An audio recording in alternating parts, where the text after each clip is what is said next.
I remember waking up one morning, looking in the mirror, and wondering, when did I get so weak? My arms felt thinner, stairs seemed steeper, and I was tired. All the time. I knew something was wrong. But here's the kicker, most people don't realize that after age 60, we can lose up to 3% of our muscle each year, and diet is a major culprit. It was eye-opening to learn that 5 common foods you might eat every day are actually speeding up this muscle loss. Today, I'm going to reveal what they are, and how to protect yourself from the silent muscle destroyers. Welcome to Healthy Aging Advice for Elderly. I'm John, and my goal is to help you stay strong, independent, and energized, using science-backed tips you can trust. Today, I'm sharing the 5 surprising foods that silently destroy muscle after 60, and what you can eat instead to feel stronger and more energized. Stick around to the end, because the last one is a healthy food most people never suspect. Trust me, it hit me hard, and I don't want you to make the same mistake. Food number 1, sugary breakfast cereals. I used to grab a quick bowl of cereal every morning, thinking I was doing something right. It felt simple, easy, and even healthy, especially with those colorful boxes promising whole grains or heart health. I'd pour the milk, crunch through the sweet flakes, and head out to start my day.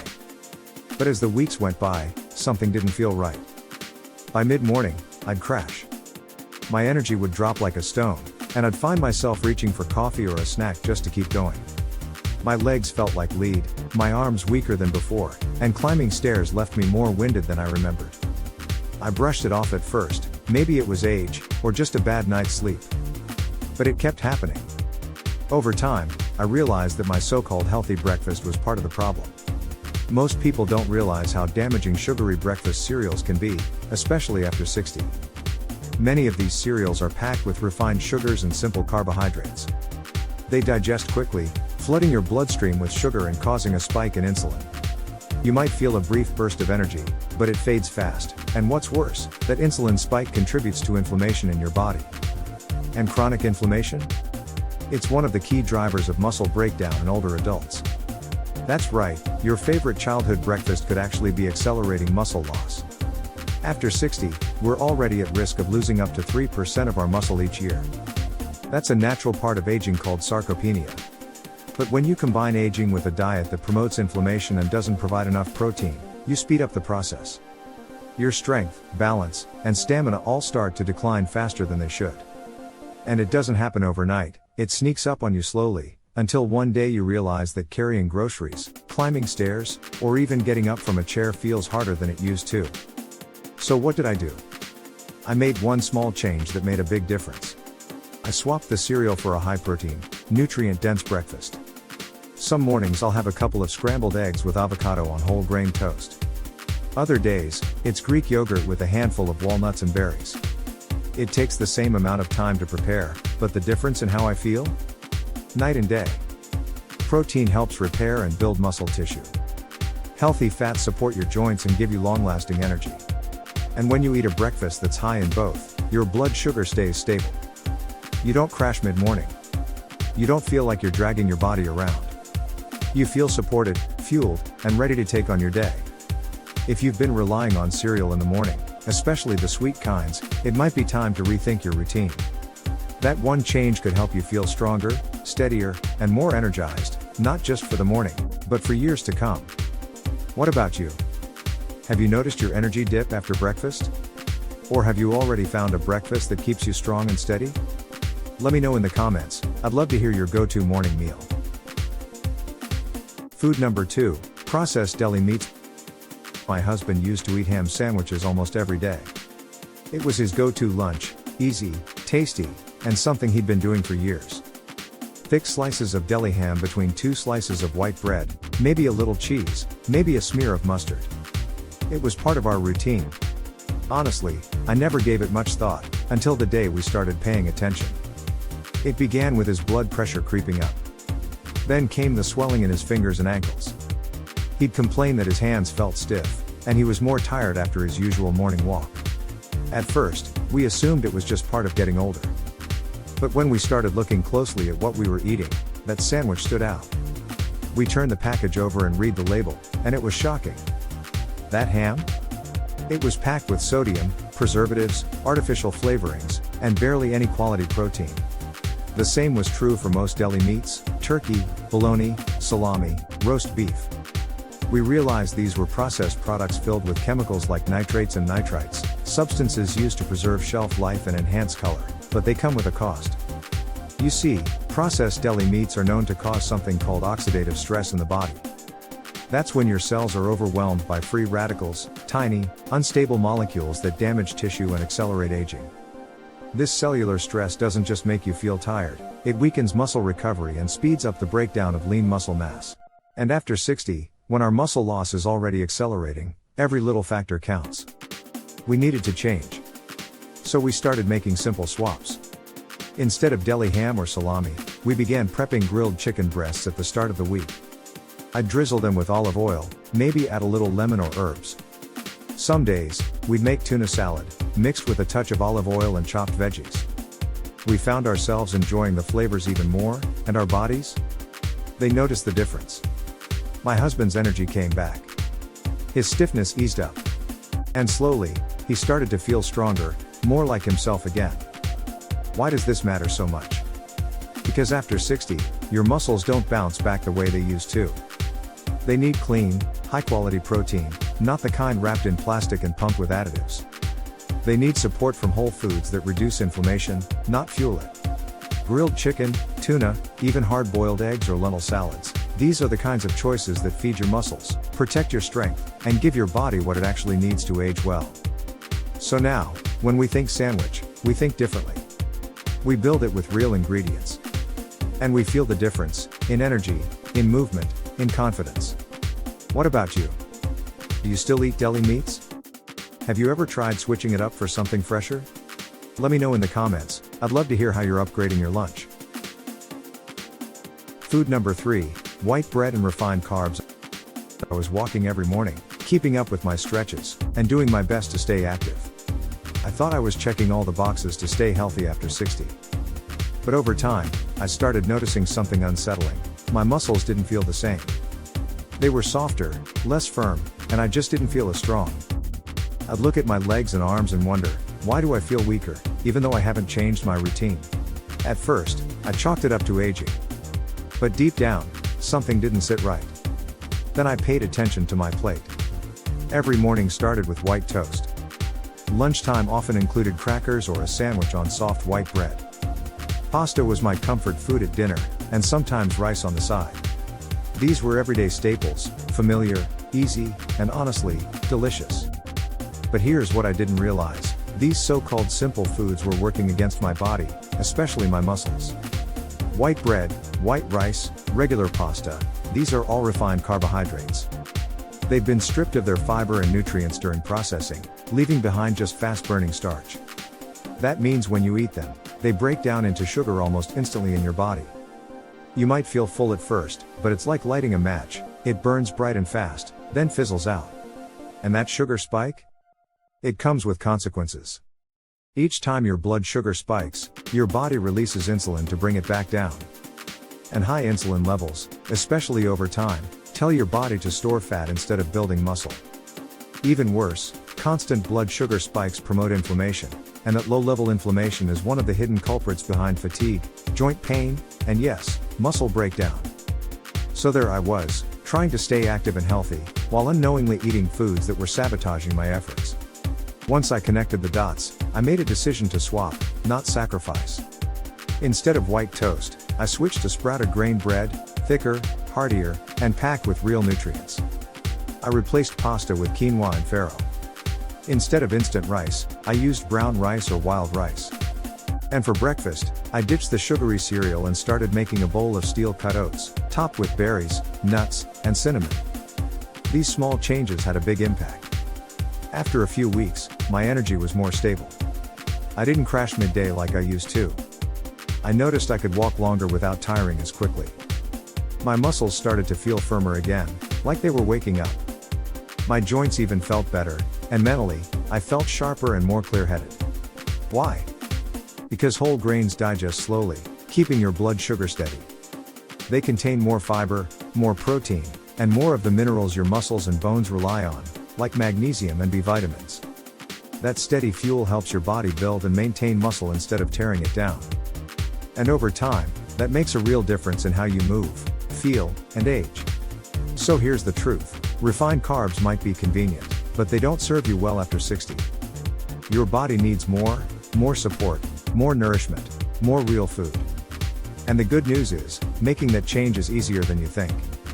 Have you tried switching to whole grains? What's your favorite? Quinoa, oats, sprouted bread? Let me know in the comments.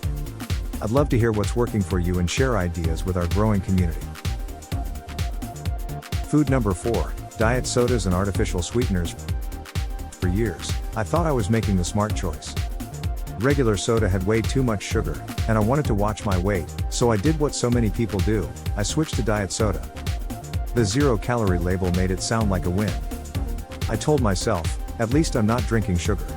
It felt like a small step toward better health. But something didn't feel right. After a few weeks, I noticed I was bloated nearly every evening. My knees ached more than usual. And no matter how light my meals were, I still had cravings, especially for salty snacks or sweets right after dinner. Even worse, I wasn't losing a pound. In fact, I felt heavier in my own skin. It didn't add up. Until I started doing some digging. That's when I learned the truth about artificial sweeteners. Found in most diet sodas and sugar-free products, artificial sweeteners like aspartame, sucralose, and saccharin might save you a few calories, but they come with a hidden cost. These sweeteners are hundreds of times sweeter than sugar, and while they don't raise blood sugar directly, they do something even trickier. They confuse your brain and your metabolism. See, when your body tastes something sweet, it prepares for calories and energy. But with artificial sweeteners, those calories never arrive. Over time, your body becomes less sensitive to sweetness, which disrupts your appetite hormones, especially insulin and leptin, and this leads to more cravings, poor blood sugar control, and, surprisingly, weight gain. But it gets worse for those of us over 60. Artificial sweeteners may interfere with the gut microbiome, that delicate balance of bacteria in our digestive system. And a disrupted gut affects nutrient absorption, hormone balance, inflammation, and yes, even muscle maintenance. Some studies even suggest that artificial sweeteners may blunt the body's ability to repair and build muscle tissue, exactly what we don't want when we're already losing up to 3% of our muscle each year after 60. So, I made a change. I stopped drinking diet soda. I cleared out the sugar-free yogurts, desserts, and anything labeled light that hid these chemicals. Instead, I started drinking things that actually supported my health. Herbal teas like ginger, chamomile, and peppermint, soothing and full of antioxidants. Lemon water throughout the day, it refreshes and helps digestion. And when I want something sweet, I make a homemade smoothie with berries, spinach, almond milk, and a few seeds. It's real, it's nourishing, and it tastes better than anything in a can. Within a few weeks, the bloating disappeared. My cravings? Gone. I felt lighter, clearer, and surprisingly, less achy. My joints calmed down, and I started noticing that my clothes fit better too. All from cutting out something I thought was harmless. So here's my message, don't let 0 calories fool you. Just because something is sugar-free doesn't mean it's safe. Especially not when your body needs all the hormonal balance and muscle support it can get. What about you? What's your favorite healthy drink? Any tea lovers out there? Or do you have a smoothie recipe you swear by? Drop it in the comments, I'd love to try your favorite. Food number 5, low-fat diet foods. For most of my life, I believed fat was the enemy. Like so many others, I grew up in the low-fat era. Every commercial, every magazine headline warned us, fat equals weight gain. So I filled my kitchen with low-fat yogurt, fat-free crackers, light salad dressings, and snacks that promised to help me stay slim. And for a while, it felt like I was doing the right thing. But as I got older, past 60, I started noticing something strange. Despite eating light, I felt heavy. Not in pounds, but in energy. I was constantly tired. My arms didn't have the same strength, and my balance felt shaky. There were days when even opening a jar felt harder than it should. It felt like my body was slowly deflating, losing not just fat, but muscle. That's when I started asking, why do I feel so weak when I'm doing everything right? The answer shocked me. By cutting out fat, I was also cutting out one of the most important nutrients my body needed to stay strong. You see, fat isn't just about calories. It's about hormones, energy, and muscle preservation, especially as we age. Healthy fats play a critical role in producing testosterone, estrogen, and growth hormone, all of which are essential for building and maintaining muscle. Without these hormones functioning properly, our muscles shrink faster, our bones weaken, and even our mood and memory can suffer. And here's the kicker, many of those low-fat or diet foods I was eating? They were loaded with sugar, starch, and artificial additives to make up for the missing fat. So instead of supporting my health, they were inflaming my body, spiking my insulin, and draining my strength. So I made a shift, not back to greasy junk, but to nourishing, real fats. I started adding a small handful of almonds to my afternoon snack. I stopped fearing olive oil and began drizzling it generously over roasted vegetables and salads. I swapped fat-free yogurt for the full-fat Greek version and topped it with seeds and berries. And yes, I even allowed myself a square of dark chocolate in the evening. Not a cheat, but a treat my body could actually use. The result? I felt stronger. My muscles stopped feeling so soft. I had more energy in the morning and less brain fog by afternoon. My skin even looked healthier, and my mood lifted in a way I didn't expect. It was like my body finally had the fuel it needed, not just to survive, but to thrive. And this wasn't just about how I felt, science backs it up. Healthy fats help absorb key vitamins like A, D, E, and K. These vitamins support muscle function, bone strength, and joint health, all vital as we age. Fats also help regulate inflammation and keep your metabolism humming along, not crashing like it does on sugar and starch alone. So here's my advice, don't be afraid of fat, just be smart about it. Your body after 60 needs healthy fats to stay strong, sharp, and supported. Have you been avoiding fats? Try adding a few healthy ones this week and tell me how you feel. Whether it's avocado, a spoon of nut butter, or a drizzle of flaxseed oil, these little additions can make a big difference. Let's share, what's your favorite healthy fat? Drop it in the comments, I might just try it myself. Each of these foods might seem harmless. They're on every grocery shelf. We've been told they're convenient, even healthy. But for older adults, they're quietly working against us, robbing us of strength, mobility, and energy. It doesn't happen overnight. It creeps in. You wake up feeling a little stiffer. Climbing stairs feels just a bit harder. You catch yourself avoiding tasks you once did with ease. But here's the truth, it's not just aging, it's what we're feeding our bodies. And the good news? You have the power to change it. Your body is your foundation. It carries you through your days, your memories, your life. And it deserves better than artificial sweeteners, low-fat tricks, and empty carbs. It deserves real nourishment, foods that rebuild, repair, and restore. Swapping just a few of these sneaky culprits for whole, nutrient-rich foods can ignite a powerful shift. You'll feel the difference, in your strength, your posture, even your confidence. I've seen it happen, and I've felt it myself. It's never too late to reclaim your strength. Whether you're 60, 70, or 80, your muscles are listening to how you eat. And every small change you make today builds a stronger tomorrow. So now I want to hear from you. Which of these foods surprised you the most? Was there one you've been eating for years, thinking it was healthy? Or maybe one you already swapped out and noticed a difference? I'd love to hear your story, share it in the comments below. Your experience might help someone else on their journey. And if this video helped you, please tap that like button, it helps more people see it, and it tells us to keep creating videos that support you. Don't forget to subscribe, because next time, I'll reveal something exciting, 5 simple exercises that rebuild muscle fast after 60, without going to the gym. You don't need fancy equipment or long workouts. Just a few daily moves that really work. We're aging better, together. And this? This is just the beginning.